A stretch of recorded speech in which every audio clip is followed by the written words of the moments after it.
Well, congratulations on an explosive season one, going into season two now of Shooter. Thank you. Here in Canada, we get it on the Bravo network, so it's very very popular here. And first thing I have to ask you is your character Isaac Johnson. We learned a lot about him in the first season, Yeah. but do you see him as a good guy or a bad guy? He's kind of the guy we love to hate, I think. What do you think? Yeah.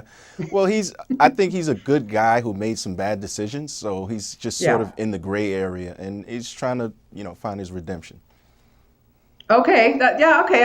I'm with you on that, I guess. What for you when you started this role? I mean, you are a guy, you're a TV veteran, my friend. You've been on so many shows and stuff. But when you got this role, what was it about it that you thought, wow, I really, really want to get involved with this show?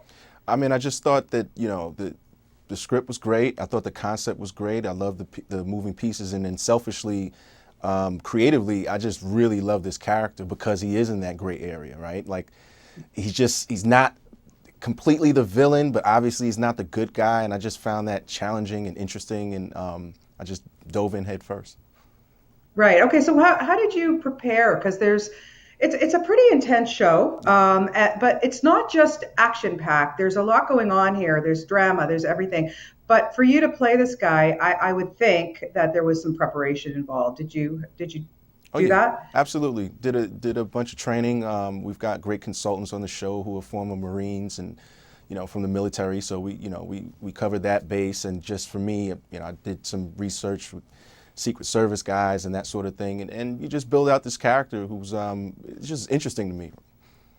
Yeah, okay. And then, of course, working with Ryan, you guys have some such intense scenes together and stuff. But come on, tell me, how hard is it to be not so nice to that guy? He's such a nice guy. Yeah, I mean Ryan's great, and we have fun working together. The schedule's intense. A lot of these scenes are intense, so we bring our A game every time, and we're just riding the wave, having fun. Good stuff. So, what for you is the hardest part? Is it more of the physical stuff or the mental stuff? Well, the physical stuff can get pretty intense.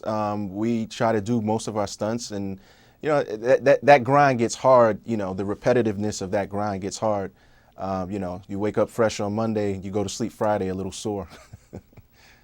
Yeah, I can imagine for sure.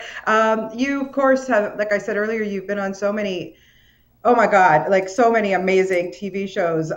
You said, listen, you were started on one of my favorite shows, ER. Loved, never missed an episode of that. And then, of course, House. Yeah, I mean, just your resume on TV is phenomenal. Not thank not you. to set aside your film stuff, but when you get a chance to play a character for that length of time, do you prefer that because you can really, flesh out that character, or do you kind of like being on the movie set, playing this guy and leaving them alone? Honestly, I like both. I mean, Okay. it's different mediums, but it's all the same to me.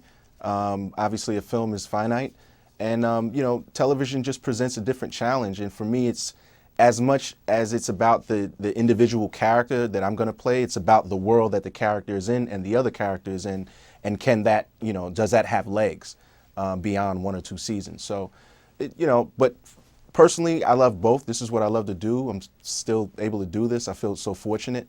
And so I'm just Yeah. enjoying the ride. I have to tell you something. I was kind of bummed when Resurrection got canceled. I kind of liked it. It was a very different type of show. Yeah. Bellamy, he was an interesting character. Yeah. Did you have fun on that one? Yeah, I had a blast on that one. And yeah, I kind of felt the same way, but things happen. And yeah, it was a completely unique show. Yeah. And it was challenging. It was a difficult show to translate, but that show found a sort of a cult audience. It had a cult following, and people really loved it. Yeah, no, absolutely. And in season one of Shooter, we also got to hear you speak a little Mandarin. Yeah. Had you ever done that before, or was that something that you learned? Absolutely not. That came from a conversation that John Lavin, who created the show, we had, and we were talking about the background for the character, and I kind of thrown it out there. Oh, I think he would maybe speak Mandarin for, not thinking he was taking it seriously, and then I see it pop up in the script, and I'm like, whoa. But in season Okay. two, we've got Mandarin, they've got Thai, they've got Russian, so they just opened the Uh, floodgates with that. you're stepping it up. Yeah, so I wanted to ask you that. I mean, what can fans expect? in season two. I'm sure it's going to be explosive again and exciting. But is there anything that you can kind of give us a little hint about? Yeah, well, season two is really explosive. In season one, you had Isaac, who's my character, who's like the strategic thinker, and Bob Lee, who's Ryan's character, was more Yeah. reactionary. In this season, they're totally flipped. Isaac is sort of rogue, off the rails, and Bob Lee is the one who's, the strategist. And basically, our former unit that we served in, 8113, is being hunted down. So our characters have to Wow. come together once more to figure out who and why, and it makes for a lot of great stuff. I'm sure. And also, of course, one of the executive producers is Mark Wahlberg, who, knows it well. How hands-on is that guy? Hasn't been too hands-on yet. Hopefully, I mean, he hasn't had to be, so hopefully Yeah, he's digging what we're doing. good stuff. So what's next for you? Any more movies? Anything else coming up other than the show? Yeah, I've got a film coming out later this fall called Traffic, that's starring myself and Paula Patton, and we Yeah. got some other good stuff in the works, and hopefully season three is Can you shooting. just tell us a little bit about, Could you just tell us a little bit about Traffic before we go? Yeah, Traffic is really intense. It's basically a film that's exploring human trafficking, and Wow. diving into the depths of what those experiences are like for women around the world. And I'm really proud about that film and can't wait for that to come out for audiences to see. That we'll look forward to that. Oh, maybe we'll see you at the Toronto Film Festival. Sounds like a good little Toronto Film Festival film to me. I don't know. Mm. That would be awesome. All I have to say is, you're so great at this intense stuff, but I really do think you need a little rom com. So, lighten it up a little bit. What do you I think? got you. I got you. We'll try to make it happen. Okay, my friend. Take care. Thank you so much for your time. Best of luck with season two of Shooter. And, Canadians love it. And we look forward to lots more action. And great talking to you, Omar, this morning. Thank you so much for your Awesome. time. Thank you too. Great talking to you as well.